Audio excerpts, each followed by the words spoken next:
అది కార్యకర్తల గుండె చప్పుడుగా కొండంత అండగా ఉన్నటువంటి యువ నాయకుడు సోదరులు లోకేష్ అన్న గారికి వేదికను అలంకరించినటువంటి తెలుగుదేశం పార్టీ అతర మహారథులు కుటుంబ సభ్యులు అలాగే కడపలో మొట్టమొదటిసారిగా జరుగుతున్నటువంటి ఈ యొక్క మహానాడు చరిత్రలో ఎల్లప్పుడూ నిలిచిపోయే విధంగా విజయవంతం చేసినటువంటి మా కార్యకర్త సోదర సోదరీమణులు అందరికీ కూడా మహానాడు వేదిక ద్వారా నా హృదయపూర్వకమైనటువంటి నమస్కారాలు మీ అందరికీ కూడా తెలియజేసుకుంటున్నాను।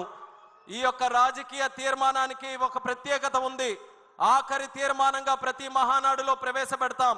గతం ఒక్కసారి గుర్తు చేసుకుంటే ఇదే తీర్మానం మన తెలుగుదేశం పార్టీకి వన్నె తెచ్చినటువంటి ఒక నాయకుడు, పరమ విధేయుడుగా పనిచేసినటువంటి వ్యక్తి, చంద్రబాబు నాయుడు గారికి కుడిభుజంలా ఉన్నటువంటి వ్యక్తి, ఇటు పార్టీకి అటు క్యాడర్కి అనుసంధానం చేసుకుంటూ నిరంతరం పార్టీ కోసం ప్రతి ఒక్క ఊపిరి కూడా ఆయన పోషించినటువంటి స్వర్గీయ కింజరాపు ఎర్రన్నాయుడు గారు ఇదే రాజకీయ తీర్మానాన్ని ప్రవేశపెట్టేవారు। ఆయన అడుగుజాడల్లో ఈ యొక్క అవకాశం నాకు కల్పించినందుకు చంద్రబాబు నాయుడు గారికి ప్రత్యేకమైనటువంటి ధన్యవాదాలు తెలియజేసుకుంటున్నాను। ఈ యొక్క రాజకీయ తీర్మానంలో మొట్టమొదటి అంశం కింద పెహల్గాంలో 22 ఏప్రిల్ తేదీన జరిగినటువంటి సంఘటన ఏదైతే ఉందో ప్రతి ఒక్క భారతీయుడిని కూడా కలిచివేసింది। 26 మంది ఆ ఘటనలో చనిపోయారు। అందులో 2 మన తెలుగు వారు కూడా ఉండడం చాలా బాధాకరం। ఆ రోజు జరిగినటువంటి సంఘటన మనం అందరం కూడా తెలుసుకుంటే ఉగ్రవాదులు కుటుంబ సభ్యులు ముందే అక్కడ ఉన్నటువంటి మగవాళ్ళని హెడ్ షాట్ లో వాళ్ళందరినీ కూడా చంపి ఆ ఏడుస్తున్న కన్నీళ్లు పెడుతున్నటువంటి ఆ ఆడపడుచులు ఆడబిడ్డలు అక్కడ చూస్తుంటే ఆ ఉగ్రవాదులు జా మోదీకో బతా అని చెప్పిన తర్వాత మన దేశ ప్రధానమంత్రి ఒక దృఢ నిశ్చయంతో సాహసంతో ధైర్యంతో పనిచేస్తున్నటువంటి ముఖ్యమంత్రి ఉగ్రవాదులు ఈ భారతదేశంలో ఒక కార్యక్రమం చేస్తే దాని ప్రతిఫలం ప్రతిఘటన ఏ రకంగా ఉంటుందో ఒక్కసారి ప్రపంచానికే తెలియజేయాలన్న విధంగా ఎక్కడైతే ఏ దేశంలోనైతే ఆడపడుచులు తాలూకా బొట్టు తుడిపేయాలని చూశారో ఆ బొట్టుకి న్యాయం చేయాలన్న మాటతో ఆపరేషన్ సింధూర్ అని చెప్పి 20 నిమిషాల్లో మన రక్షణ దళాలని పాకిస్తాన్ లోపలికే పంపించి అక్కడ దాక్కుంటున్నటువంటి ఉగ్రవాద స్థావరాలు ఏవైతే ఉన్నాయో 9 ఎంచి స్థావరాల్ని భూస్థాపితం చేసి 81 మంది ఉగ్రవాదుల్ని హతమార్చినటువంటి ఘనత మన భారతదేశం, మన సైనిక దళాలు, రక్షణ దళాలు, వాటిని నడిపించినటువంటి మన ప్రధానమంత్రి నరేంద్ర మోదీ గారు అనేది కూడా తెలియజేసుకుంటున్నాను। అందుకనే మన రాజకీయ తీర్మానంలో మన దేశ ప్రధానమంత్రి గారిని, మన రక్షణ దళాలని, వాళ్ళ వీరత్వాన్ని మనం అందరం కూడా ఈ వేదిక ద్వారా యావత్ తెలుగు జాతి తరపున హృదయపూర్వకమైనటువంటి ధన్యవాదాలు తెలియజేసుకుంటూ ఈ రోజు మెసేజ్ ఉగ్రవాదులకి గాని ఉగ్రవాదుల్ని సపోర్ట్ చేస్తున్నటువంటి రాష్ట్రాలకు గాని వాళ్ళందరికీ కూడా క్లియర్ కట్ గా పంపిస్తున్నాం। ఏంటనంటే ఆపరేషన్ సింధూర్ ఇంకా ముగియలేదు। ఎప్పుడైనా సరే కండకావరంతో ఎవరైనా ఇలాంటి దాడులు చేసినా ఇలాంటి కార్యక్రమాలకి పాల్పడినా అవసరమైతే 10 బాంబులు ఎక్కువతోనైనా సరే రిప్లై భారతదేశం తరపున ఉంటుంది తప్ప వెనకడుగు వేసే పరిస్థితి లేదని భారతదేశం ఈ రోజు ప్రపంచానికి ఒక మెసేజ్ ఇస్తుంది। శాంతిని ప్రేమించే దేశం ఈ భారతదేశం, శాంతిని ప్రమోట్ చేసే దేశం ఈ భారతదేశం। అటువంటి శాంతిని ఈ దేశానికి దూరం చేయాలని ఎవరైనా ప్రయత్నం చేస్తే అదే వాళ్ళకి ఆఖరి రోజు అవుతుందనేది కూడా ఈ సభాముఖంగా తెలియజేస్తున్నాం। దానితో పాటు తెలుగుదేశం పార్టీ తాలూకా సిద్ధాంతం అది। తెలుగుదేశం పార్టీ పుట్టినప్పటి నుంచి ఆవిర్భావం ఒక ప్రాంతీయ పార్టీగా అయినా సరే భావం మాత్రం జాతీయం। దేశభక్తితో ఎప్పుడు కూడా పనిచేశాం। రాష్ట్ర ప్రయోజనాల కోసం ఎప్పుడైనా చేసినా దాంట్లో దేశభక్తిని ఎప్పుడైనా చాటించుకొని దేశం కోసమే నిరంతరం కూడా మన కార్యక్రమాలు చేశాం। అటువంటిది కోఆపరేటివ్ ఫెడరలిజం, రాష్ట్రానికి దేశానికి ఉన్నటువంటి సత్సంబంధాలని తెలుగుదేశం పార్టీ ఎప్పుడు గౌరవిస్తూ ప్రమోట్ చేస్తూ ముందుకు నడిపించింది। అధికారంలో ఉన్న ప్రతిపక్షంలో ఉన్న చరిత్ర తీసుకుంటే తెలుగుదేశం పార్టీ మొదలైన నుంచి స్వర్గీయ విశ్వవిఖ్యాత నట సార్వభౌముడు ఎన్టీ రామారావు గారి దగ్గర నుంచి ఎన్నో కూటములు దేశ స్థాయిలో మనం ఏర్పాటు చేశాం। కేవలం ఒకే ఒక్క ఆలోచన, సామాజిక న్యాయం మనం నిరూపించాలి, అలాగే ప్రజాస్వామ్య విలువలు మనం కాపాడాలి, దేశ సమగ్రతని అలాగే ప్రజల తాలూకా భవిష్యత్తుని మంచిగా మనం ముందుకు నడిపించాలని అనేక కూటములు, వాటితో పాటు ఎంతో మంది ప్రధానమంత్రుల్ని మన తెలుగుదేశం పార్టీ తరపున నిర్ణయించాం। అలాగే ఎంతో మంది రాష్ట్రపతుల్ని నిర్ణయించడానికి కీలకమైనటువంటి పాత్ర మన తెలుగుదేశం పార్టీ తరపున ఇచ్చేశాం. ఒక్కసారి తెలుగుదేశం పార్టీ తాలూకా శక్తి అందరికీ కూడా ఒక్కసారి గుర్తు చేయాలనంటే, ఒక ప్రాంతీయ పార్టీలో ఉన్నటువంటి నాయకుడిని ప్రధానమంత్రి చేయాలన్నా, ఒక ముస్లిం మైనారిటీకి చెందినటువంటి వ్యక్తిని రాష్ట్రపతి చేయాలన్నా, ఒక దళితుడుగా ఈ రాష్ట్రంలో పుట్టినటువంటి వ్యక్తిని సభాపతిగా పార్లమెంటులో స్పీకర్ గా నిలబెట్టాలన్నా ఆ ఘనత మన తెలుగుదేశం పార్టీకే దక్కిందని ఈ సభాముఖంగా తెలియజేస్తున్నాను. వాటితో పాటు ఈ రోజు మనకున్నటువంటి పరిస్థితులు ఏదైతే 43 సంవత్సరాలుగా కేంద్రం రాష్ట్రం అనుసంధానంతో ముందుకు నడిపించాలని ఒక ఆలోచనతో, ఒక మంచి బ్రోత్కర ఆలోచనతో ముందుకు నడిచామో ఆ ఆలోచన మరింత బలోపేతం చేసుకున్నాం.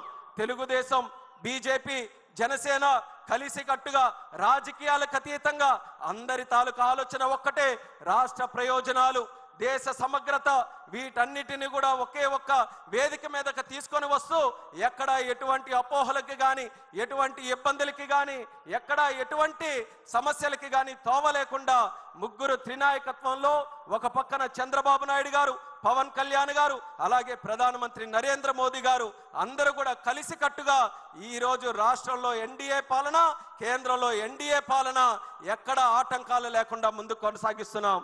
గతంలో 5 సంవత్సరాలు మనం చూసుకుంటే ఎన్నో సమస్యలు, అసలు అసాధ్యమైనటువంటి సమస్యలు, కానీ ఈరోజు కేంద్రం తాలూకా సహకారంతో, ఎన్డీఏకు ఉన్నటువంటి ఆ యొక్క కోఆర్డినేషన్తో ఒక స్టీల్ ప్లాంట్ కావచ్చు, రైల్వే జోన్ కావచ్చు, పోలవరం ప్రాజెక్టు కావచ్చు, ఇలా ఏ కార్యక్రమాలు చూసుకున్న అమరావతి ప్రాజెక్టు కావచ్చు, అన్నిటినీ కూడా సంవత్సరంలోపే సాధ్యం చేసి చూపించామనంటే ఈ ఎన్డీఏ ప్రభుత్వం రాష్ట్రంలో, కేంద్రంలో ఎంత పటిష్టంగా పనిచేస్తుందో ఒక్కసారి ప్రతి ఒక్కరం కూడా గమనించాలి. తెలుగుదేశం పార్టీ తాలూకా చరిత్ర, తెలుగు వారి ఆత్మ గౌరవం కోసం పుట్టినటువంటి పార్టీ, పేదల కోసం, బడుగు బలహీన వర్గాల కోసం, కార్మిక కర్షకుల కోసం, మహిళల కోసం, అలాగే వెనుకబడిన వర్గాలు, ఈ తెలుగు జాతి తాలూకా అభ్యున్నత కోసం తెలుగుదేశం పార్టీ కృషి చేసింది. అన్న నందమూరి తారక రామారావు గారు పార్టీ పెట్టినప్పుడు ఒక కొత్త నూతన వరవడికి మనం నాంది పలకాలని ఆ రోజు మొట్టమొదటిసారిగా యువకులని రాజకీయాల్లోకి ఎంకరేజ్ చేశారు, చదువుకున్న వ్యక్తులకి ఎంకరేజ్ చేశారు. పాజిటివ్ పాలిటిక్స్ ఎప్పుడు కూడా మనం చేయాలని ఆ రోజు నందమూరి తారక రామారావు గారు నాంది పలికి తెలుగుదేశం పార్టీకి కొన్ని మూల సిద్ధాంతాలతో ముందుకు నడిపించారు. ఈ రోజు వరకు మనం గర్వంగా చెప్పుకోవచ్చు, ఏ మూల సిద్ధాంతాలతోనైతే తెలుగుదేశం పార్టీ అనే మొక్క ఆ రోజు నందమూరి తారక రామారావు గారు నాటారో అదే మూల సిద్ధాంతాలని ఎక్కడా కూడా కాంప్రమైజ్ కాకుండా, రాజీ పడకుండా ఈ రోజు వరకు ఆ సిద్ధాంతాల మీదగే ముందుకు నడుస్తూ వెళ్తున్నాం. అలాగే విశ్వసనీయతని, నిబద్ధతని పార్టీలో మనం కాపాడుకుంటూ ముందుకు వెళ్తున్నాం. మరొక ముఖ్యమైనటువంటి సిద్ధాంతం నందమూరి తారక రామారావు గారు పరిచయం చేసినటువంటిది సమాజమే దేవాలయం, ప్రజలే దేవుళ్ళు అన్నటువంటి మాట కేవలం తెలుగు జాతికే కాదు, ప్రపంచంలో ఎవరు ఉన్నా ఎక్కడున్నా వాళ్ళందరికీ కూడా స్ఫూర్తినిచ్చే విధంగా ఆయన నోట వచ్చినటువంటి మాట అది. అటువంటి మాటని ఒక సిద్ధాంత రూపంలో తయారు చేసుకొని పార్టీ తాలూకా కార్యక్రమాలు చేశాం. అదే ఎన్టీఆర్ గారికి ఆ రోజుల్లో ఒక పత్రికారుడు ఆ రోజు ఒక ప్రశ్న అడిగి, కొత్త పార్టీ పెడుతున్నారు, మీ తాలూకా సిద్ధాంతం ఏంటండి? క్యాపిటలిజమా, లేకపోతే సోషలిజమా, లేకపోతే కమ్యూనిజమా, లేకపోతే ఇంకా ఏ ఇజం అండి అనేది ఆ రోజు ప్రశ్నిస్తే, ఆ ఇజంలు ఏవి కాదు, ఈ రోజు తెలుగుదేశం పార్టీ పెడుతున్నానంటే అది హ్యూమనిజంతో నేను పెడుతున్నాను, మానవత్వంతో పెడుతున్నాను, మానవత్వాన్ని కాపాడడానికి, మానవత్వంతో మనుషులకి సేవ చేయడానికి పెడుతున్నానని అద్భుతమైన రీతిలో హ్యూమనిజాన్ని రాజకీయాలకి పరిచయం చేసి దాన్ని ఒక ఎజెండాగా తయారు చేసి ఒక రాజకీయ పార్టీకి ఆ రోజు ముందుకు నడిపించాడనంటే ఎంత గొప్ప శక్తియో మనది ఒక్కసారి మీరందరూ కూడా గమనించాలి. అలాగే తెలుగుదేశం పార్టీలో కేవలం మన రాష్ట్ర రాజకీయాల్లో కాదు, ప్రపంచంలో ఏం జరుగుతుంది, ప్రపంచంలో ఏ విధి విధానాలతో ప్రజలు, రాష్ట్రాలు, దేశాలు, గవర్నమెంట్స్ ముందుకెళ్తున్నాయి, ప్రతి ఒక్కటి కూడా చదువుకొని ఇన్నోవేటివ్ మెథడ్స్తో పార్టీని ముందుకు నడిపించడంలో, అలాగే రాష్ట్రాన్ని ముందుకు నడిపించడంలో ఎప్పటికప్పుడు అవన్నీ కూడా స్టడీ చేసుకుంటూ క్రెడిబుల్ లీడర్షిప్ని మనం ఎస్టాబ్లిష్ చేసుకుంటూ తెలుగుదేశం పార్టీని ఇన్నోవేటివ్గా ముందుకు నడిపించడంలో ఎక్కడా వెనకడుగు వేయకుండా మనం అందరం పనిచేస్తున్నాం. ఆత్మ గౌరవం కోసం మన నందమూరి తారక రామారావు గారు ఆ రోజు నాంది పలికితే అది ఆత్మ విశ్వాసంతో చంద్రబాబు నాయుడు గారు మరింత ముందుకు తీసుకొని వచ్చే ప్రయత్నం చేశారు. ఆ రోజుల్లో 1982లో మన పార్టీ పెట్టినప్పుడు తాలూకా ఆంధ్రప్రదేశ్ పరిస్థితి తీసుకుంటే ఆ రోజుల్లో డిగ్నిటీ ఆఫ్ లైఫ్ తెలుగు వాళ్ళకి ఎక్కడా లేదు. ఏ ఒక్కరు చూసినా మద్రాసీలు అనేటటువంటి పరిస్థితుల్లో తెలుగు వాళ్ళు అనే వాళ్ళు ఒకరు ఉన్నారు, వాళ్ళకంటూ ఒక పౌరుషం ఉందని మన డిగ్నిటీ కోసం, మన అందరి తాలూకా ఒక గుర్తింపు కోసం ఆ రోజు నందమూరి తారక రామారావు గారు పార్టీ పెడితే ఈరోజు దాన్ని మరింత 40 సంవత్సరాలు అడుగడుగునా ముందుకు నడిపిస్తూ చంద్రబాబు నాయుడు గారు ఆత్మవిశ్వాసంతో ఈరోజు కేవలం డిగ్నిటీ ఆఫ్ లైఫే కాదు, ప్రపంచంలో జయించేటటువంటి వ్యక్తి తెలుగువాడై ఉండాలి. ఏ పెద్ద కంపెనీలైనా, ఎక్కడ పెద్ద ఉన్నతమైనటువంటి స్థానంలో ఉన్న కంపెనీలైనా వాటన్నిటికీ కూడా రథసారథిగా తెలుగు వాళ్ళు ఉండాలి. గ్లోబల్ లీడర్షిప్తో తెలుగు జాతి ముందుకు రావాలని ఈరోజు మనం అందరం కూడా ముందుకు నడుస్తున్నాం. వాటితో పాటు సంస్కరణలు కానీ, లేకపోతే అభివృద్ధి కానీ, సంక్షేమం కానీ, ఇవన్నీ కూడా తెలుగుదేశం పార్టీతో మొదలైనవే. తెలుగుదేశం పార్టీ చేసినటువంటి కార్యక్రమాలు ఈ రాష్ట్రంలోనే కాదు, దేశంలో ఉన్న అనేక రాజకీయ పార్టీలు, అనేక రాష్ట్రాలు, ఆఖరికి దేశం కూడా ఆదర్శంగా తీసుకొని మన కార్యక్రమాలు వాళ్ళందరూ కూడా ముందుకు నడిపించారు. చంద్రబాబు నాయుడు గారు ఉన్నప్పుడు పెన్షన్లు కానీ, హౌసింగ్ కానీ, కిలో బియ్యం 2 రూపాయలకి, అలాగే జనతా వస్త్రం కానీ, ఐటీడీఏలు కానీ, లేకపోతే విద్యా వైద్య వ్యవస్థలో మార్పులు, గ్రామానికి రోడ్లు వేయించాలి, కరెంటు లైట్లు కల్పించాలి, అలాగే మహిళల తాలూకా హక్కులు, వెనుకబడిన వర్గాల తాలూకా రిజర్వేషన్లు, ఇలా ఎన్నో సంస్కరణలు చూసుకుంటే మొట్టమొదటిసారిగా ఈ దేశంలో ప్రవేశపెట్టింది మన తెలుగుదేశం పార్టీ అనేది కూడా మనం తెలియజేసుకోవచ్చు. తర్వాత చంద్రబాబు నాయుడు గారి తాలూకా నాయకత్వంలో ప్రజల వద్దకు పాలన, జన్మభూమి, పనికి ఆహార పథకం, డ్వాక్రా సంఘాలు, ఐటీ రెవల్యూషన్తో సైబరాబాద్ లాంటి నగరాలు, జీనోమ్ వ్యాలీ, కోవిడ్ సమయంలో వ్యాక్సిన్ ఎక్కడ తయారవుతుందో ఎవరికి తెలియని సందర్భంలో హైదరాబాద్లో ఈ మహానాయకుడు పెట్టినటువంటి జీనోమ్ వ్యాలీ కొన్ని కోట్లాది మంది ప్రజలకి కోవిడ్ నుంచి కాపాడిందనంటే అది ఒక వ్యక్తికి ఉండాల్సినటువంటి దూరదృష్టి.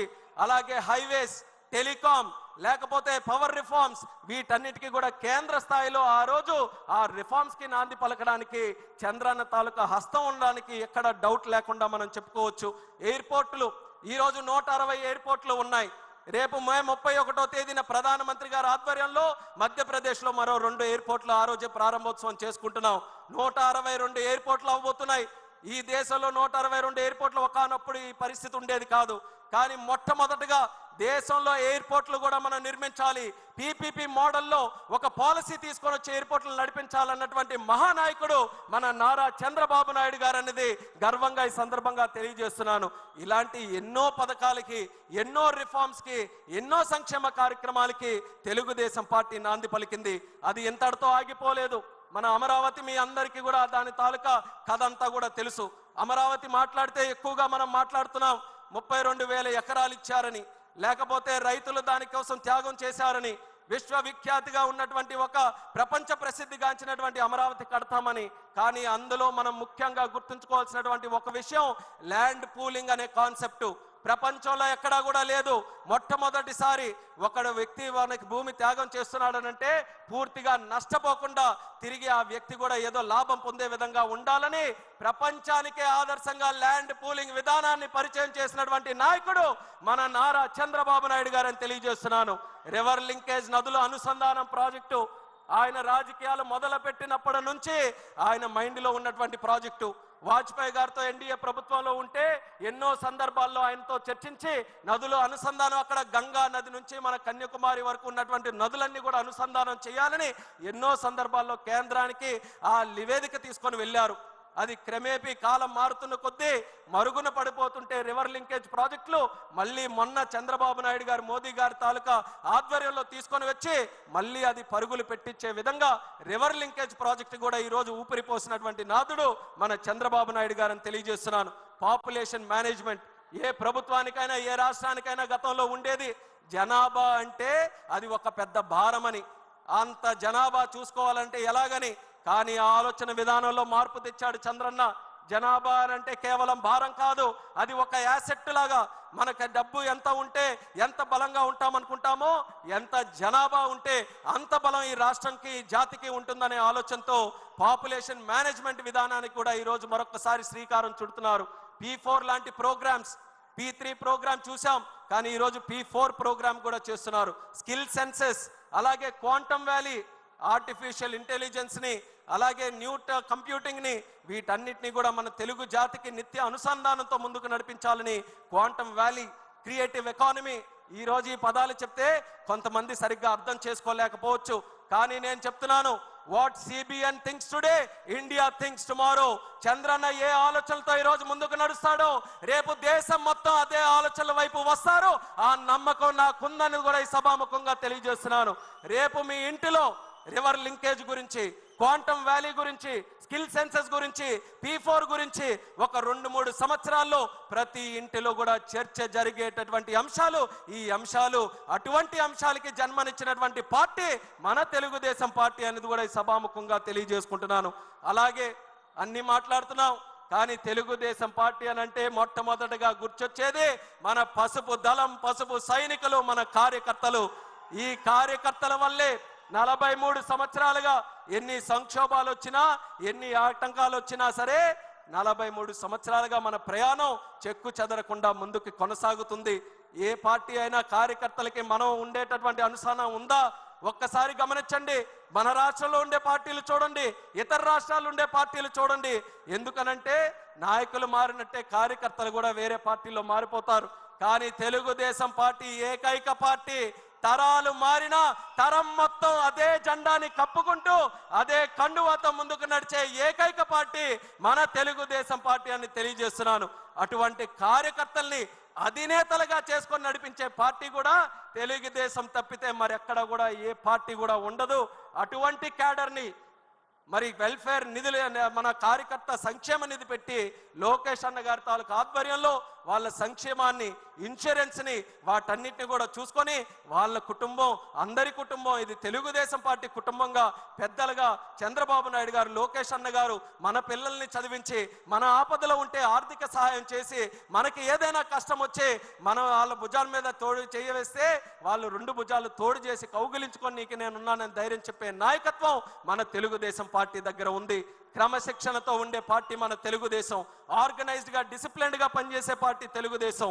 సోషల్ రీఇంజనీరింగ్కి నాంది పలికినటువంటి పార్టీ తెలుగుదేశం. అలాగే KSSలు, కబ్స్ వ్యవస్థ, ఏ పార్టీలు కూడా క్షేత్ర స్థాయిలో ఒక పార్టీ ఎంత బలంగా నడపాలని ఎవ్వరి ఆలోచన కూడా ఉండదు. అది కేవలం మన తెలుగుదేశం పార్టీలోనే ఉంటుంది.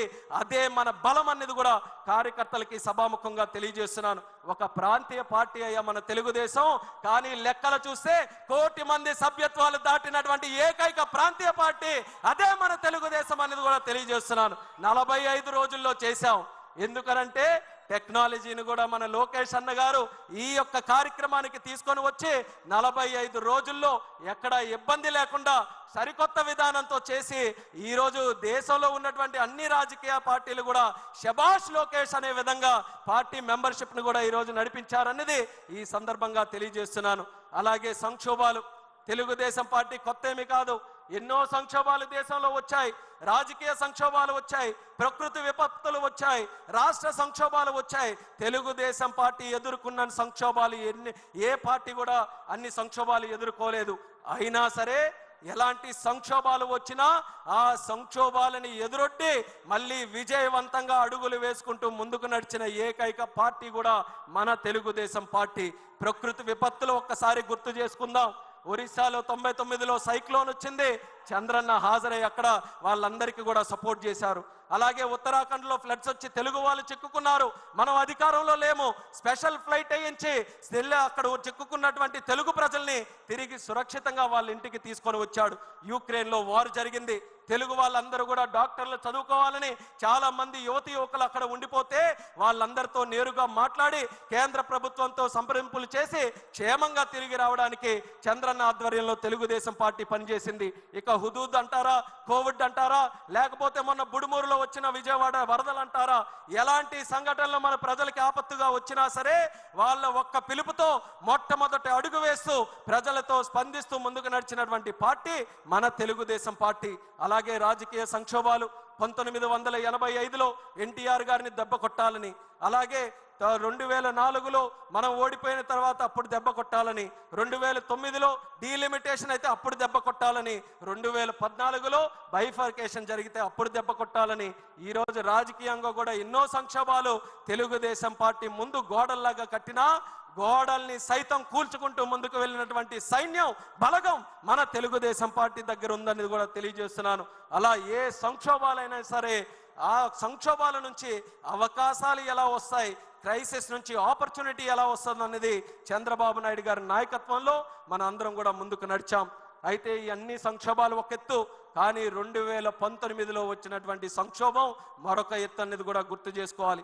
23 మంది ఎమ్మెల్యేలు, 3 ఎంపీలు, ఆ స్థాయిలో ఓటమి మనం ఎప్పుడు కూడా పాలవ్వలేదు. అయినా చాలా మంది రాసేశారు ఇంకా తెలుగుదేశం పార్టీ పని అయిపోయిందని. అటువంటిది ఆ తెలుగుదేశం పార్టీలో 5 సంవత్సరాలు చిత్రహింసలు పెట్టినా, జైలు చుట్టూ తిప్పించినా, కోర్టుల చుట్టూ కేసులు పెట్టించినా, ఆర్థికంగా ఇబ్బంది పెట్టినా, మానసికంగా వేధించినా, వీరత్వంతో పోరాడినటువంటి వ్యక్తిత్వం మన తెలుగుదేశం పార్టీకే సొంతం అనేది కూడా ఈ సందర్భంగా తెలియజేస్తున్నాను. గత 5 సంవత్సరాల పరిపాలన ఎలా జరిగిందో ఒక్కసారి గుర్తు చేసుకుందాం. ఆ రోజు ప్రజా వేదిక కోల్చడంతో మొదలైనటువంటిది. అలాగే 3 రాజధానులని మాయ చేసి అందరికీ ముంచేశాడు. అలాగే ప్రశ్నిస్తే ప్రాణాల మీదకి తెచ్చుకునే పరిస్థితి ఆ రోజు ఏర్పాటు చేశాడు. చెట్లు కూడా నరికేశాడు. బాదుడితో ధరలు పూర్తిగా పెంచేశాడు. అలాగే దళితులు తాలూకా డెడ్ బాడీలు డోర్ డెలివరీ చేసేటటువంటి నీచాతి పరిస్థితి మన రాష్ట్రంలో తీసుకొని వచ్చాడు. బూతులతో అసెంబ్లీని బ్రష్ పట్టించాడు. ఇక దోపిడీ విషయానికి వస్తే కేంద్ర నిధుల్లో దోపిడీ, గిరిజన నిధుల్లో దోపిడీ, ల్యాండ్లో దోపిడీ, శాండ్లో దోపిడీ, మైనింగ్లో దోపిడీ. ఎంత నీచ నికృష్ట ప్రభుత్వం కాకపోతే కల్తీ లిక్కర్ తయారు చేసి పేదవాళ్లతో తాగించి వేల కుటుంబాలని పెద్ద దిక్కు లేకుండా చేసి వేల కోట్ల రూపాయలు దోచుకొని మళ్ళీ తిరిగి అదే లిక్కర్ మీద ఆ రోజు అప్పు కూడా సంపాదించుకోవాలన్నటువంటి అత్యంత దుర్మార్గుడు గతంలో ఉన్నటువంటి ముఖ్యమంత్రి అనేది కూడా ఈ సభాముఖంగా గుర్తు చేస్తున్నాను. అయినా సరే అన్ని అరాచకాలకు పాల్పడి అన్ని కార్యక్రమాలు చేసినా ఆయనకి అహం తగ్గలేదు, ఆయనకి కక్ష తీరలేదు. అందుకనే జరగరానిది కూడా చేశాడు. ఎవరు ఊహించలేనిది నిప్పు మీద చెయ్యవేశాడు. చంద్రబాబు నాయుడు గారి తాలూకా నాయకత్వాన్ని ప్రశ్నించే విధంగా అక్రమ కేసు పెట్టి 56 రోజులు జైల్లో పెట్టించాడు. అది ఆయన చేసినటువంటి అతి పెద్ద తప్పు. చంద్రబాబు నాయుడు గారిని రాజకీయంగా నువ్వు అరెస్ట్ చేశావు. ఏదో తెలుగుదేశం పార్టీ వాళ్ళే కదులుతారనుకొని నువ్వు అరెస్ట్ చేశావు. కానీ చంద్రన్న మీద చెయ్యవేసిన తర్వాత 70 దేశాలలో లక్షల మంది కార్యకర్తలు, తెలుగు జాతి అంతా కూడా కదలి వచ్చి ఆయన తెలుగుదేశంకే నాయకుడు కాదు, తెలుగు జాతికి నాయకుడని దేశానికి ప్రపంచానికే నిరూపించింది మన తెలుగు జాతి అనేది కూడా ఈ సభాముఖంగా తెలియజేసుకుంటున్నాను. ఆ దెబ్బతో మట్టి కరిచి మీ అందరి తాలూకా సహకారం, మీ అందరి పోరాటంతో 2024 ఎన్నికల్లో ఊహకు అందని విధంగా 94% స్ట్రైక్ రేటుతో ఒకే ఒక్క ప్రభుత్వం ఈ దేశంలో గెలిచింది. అది మన కూటమి ప్రభుత్వం. దానికి కార్యకర్తలకి, పైనున్నటువంటి నాయకులకి, అందరికీ కూడా ఎన్నో కేసులు పెట్టుకొని కుటుంబాలను పోగొట్టుకొని ఎన్నో త్యాగాలు చేసినటువంటి ప్రతి ఒక్కరికి కూడా ఈ మహానాడు వేదిక ద్వారా అందరికీ పాదాభివందనం తెలుగుదేశం పార్టీ కుటుంబ సభ్యులందరికీ కూడా తెలియజేసుకుంటున్నాం. అయితే మనం అనుకున్నటువంటి లక్ష్యం సాధించాం, ప్రభుత్వం ఏర్పాటు చేశాం. కానీ ఇంతటితో ఆగిపోయే ప్రయాణం కాదు తెలుగుదేశం పార్టీది. 43 సంవత్సరాల చరిత్ర అంటున్నాం, అంతటితో సాటిస్ఫై అవ్వలేదు. 40 సంవత్సరాల మరొక చరిత్రకి మనం నాంది పలకాలి. అది మన యువ నాయకుడు నారా లోకేష్ అన్న గారి తాలూకా ఆలోచన. ఆయన ఆధ్వర్యంలో 6 శాసనాలు ఈ మహానాడు ద్వారా మనకు పరిచయం చేశారు. యువశక్తికి మళ్ళీ పిలుపునిస్తున్నా. ఆ రోజు యువశక్తి అంతా భయంతో జగన్ పరిపాలనలో ఉంటే ఆ రోజు ఎవరు కూడా మాట్లాడడానికి ఎవరు కూడా ముందుకు రాని సమయంలో ఒక యువకుడు బాధ్యత తీసుకున్నాడు. రాష్ట్రం కోసం, మన జాతి కోసం, మన యువత కోసం వాళ్ళ గలం ముందుకు రాపోయినా ముందు నా గలాన్ని తోడు చేస్తానని యువగలంతో అడుగులు వేసుకుంటూ కర్రలు పెట్టినా, గోడలు నిర్మించినా, కుర్చీలు నాగినా, వేదికలు కూర్చినా మడం తిప్పనటువంటి పౌరుషంతో యువగలం 3000 కిలోమీటర్లు దేశ రాజకీయ చరిత్రలో ఆ వయసులో యువ నాయకుడుగా ఏ ఒక్కరు కూడా చేయనటువంటి పాదయాత్ర మన లోకేష్ అన్న గారు చేసి యువతలో సరికొత్త స్ఫూర్తి నింపాడు. కొత్తగా యువకులకు అందరికీ కూడా రాజకీయాల్లో రావడానికి ఆసక్తి చూశారు. యువగలం చూస్తే తెలియనటువంటి ఒక స్ఫూర్తి, మేము కూడా రాజకీయాల్లోకి రావాలి, తప్పు మీద మేము ప్రశ్నించాలి అన్న లోకేష్ అన్నగారితో మేము కూడా నడవాలని ఆయనతో పాటు సంకల్పం జోడించి అన్నగారి యువగలం యాత్ర చరిత్ర తిరగ రాసే యాత్రగా యువకులందరూ కూడా ముందుకు వచ్చి నడిపించారు. అటువంటి నాయకుడు, యువ నాయకుడు ఈరోజు ప్రజలు నచ్చినటువంటి నాయకుడిగా ఎదిగాడు. ప్రధాని మెచ్చినటువంటి నాయకుడిగా ఎదిగాడు మన నారా లోకేష్ గారు. ఆయన దగ్గర పనిచేయడం నాకు ఎంతో గర్వంగా ఉందనేది కూడా తెలియజేస్తున్నాను. మరొక విషయం కూడా చెప్పాలనంటే, మంగళగిరిలో ఓడిపోతే అందరూ కూడా ఇంకెక్కడ ఎందుకండి వేరే దగ్గరికి వెళ్ళాలనంటే, అలాంటి నాయకుడు, అలాంటి కుటుంబం, అలాంటి పార్టీ నాది కాదు. ఎక్కడ ఓడిపోయానో అక్కడ వడ్డీతో సహా ఓట్లేయించి గెలిపిస్తానని 91,413 ఓట్లతో అజారిటీ సాధించి గెలిచినటువంటి యువ నాయకుడు మన లోకేష్ అన్న గారని ఈ సందర్భంగా తెలియజేస్తూ, ఆయన యువగలంతో ఏ స్ఫూర్తినైతే అందించాడో పార్టీకి కానీ, ఆ స్ఫూర్తితో మన చంద్రబాబు నాయుడు గారు కూడా ఈ ఎంతో మంది 60 మందికి పైగా యువకుల్ని ఈరోజు ఎమ్మెల్యేలుగా తయారు చేశారు. ఎంతో కాలం నుంచి చూస్తున్న యువకులు ఎప్పుడు వస్తారని లోకేష్ అన్న గారి తాలూకు అడుగులతో పార్టీలో కూడా ఈరోజు యువత పెద్ద ఎత్తున, దేశంలో పార్లమెంటులో తెలుగుదేశం పార్టీ 16 మంది ఎంపీలు, అన్నిటికంటే చిన్న వయసులో ఉన్నటువంటి party, youngest party in parliament మన తెలుగుదేశం పార్టీ అని కూడా తెలియజేస్తున్నాను. పెద్ద పెద్ద పార్టీలు ఆలోచిస్తున్నాయి యువతను ఎలా తీసుకొని రావాలని. వాళ్ళకి ఆదర్శంగా తెలుగుదేశం పార్టీ ఈరోజు తీసుకొని వచ్చింది. అలాగే youngest cabinet minister in India కూడా మన తెలుగుదేశం పార్టీయే. ఆ ఘనత చంద్రబాబు నాయుడు గారి ఆశీర్వాదంతో ఈరోజు చిన్న వయసులో ఉన్నటువంటి నాకు వచ్చినందుకు ఆయనకి హృదయపూర్వకమైనటువంటి ధన్యవాదాలు తెలియజేస్తున్నాను. 12 సంవత్సరాల క్రితం 2013లో హైదరాబాద్లో మహానాడు జరిగితే తెలిసి తెలియని వయసులో ఇదే వేదిక మీద మాట్లాడి చంద్రబాబు నాయుడు గారి తాలూకు ఆశీస్సులు పొందితే 12 సంవత్సరాల తర్వాత ఒక యువకుడిగా కేంద్ర మంత్రి చేశాడనంటే ఆ ఆలోచన చంద్రబాబు నాయుడు గారిది అనేది మళ్ళీ తెలియజేసుకుంటూ, ఇది కేవలం మంత్రుల వరకు, ఎమ్మెల్యేల వరకు మిగిలిపోకూడదు. కార్యకర్తల స్థాయి నుంచి, ప్రజల స్థాయిల నుంచి యువత ముందుకు రావాలి. అందుకనే అన్న ఇచ్చినటువంటి 6 శాసనాలు ఏవైతే ఉన్నాయో ఈ రాజకీయ తీర్మానంగా ప్రస్తావిస్తున్నాం మీ అందరికీ కూడా. ఆ 6 తీర్మానాలు మనకు 6 ఆయుధాలు. ఆ 6 ఆయుధాలు మనకి దిక్సూచి. ఇక్కడ నుంచి రేపు మనం తిరిగి గ్రామాలకు వెళ్ళినప్పుడు గ్రామం నుంచి మనం తెలుగుదేశం పార్టీ చేసే ప్రతి కార్యక్రమంలో ఆ 6 విధానాలని కూడా క్రోడీకరిస్తూ తెలుగుదేశం పార్టీ 40 సంవత్సరాలు, మరొక 40 సంవత్సరాలు చెక్కు చెదరకుండా ముందుకు వెళ్ళడానికి ఏ రకంగా ప్రతి ఒక్కరం కృషి చేయాలో దాని మీద సంసిద్ధంగా అందరూ కూడా ఆలోచించి ఈ తెలుగుదేశం పార్టీ జాతి ఉన్నంత కాలం, సూర్యచంద్రులు ఉన్నంత కాలం ఆ నాయకత్వం బలంగా ముందుకు నడిపిస్తూ మనం అందరం కూడా ముందుకు పని చేయాలని ఈ వేదిక ద్వారా ఇక్కడ ఉన్నటువంటి వారందరికీ కూడా తెలియజేసుకుంటూ ఈ రాజకీయ తీర్మానం ప్రవేశపెట్టే అవకాశం ఇచ్చిన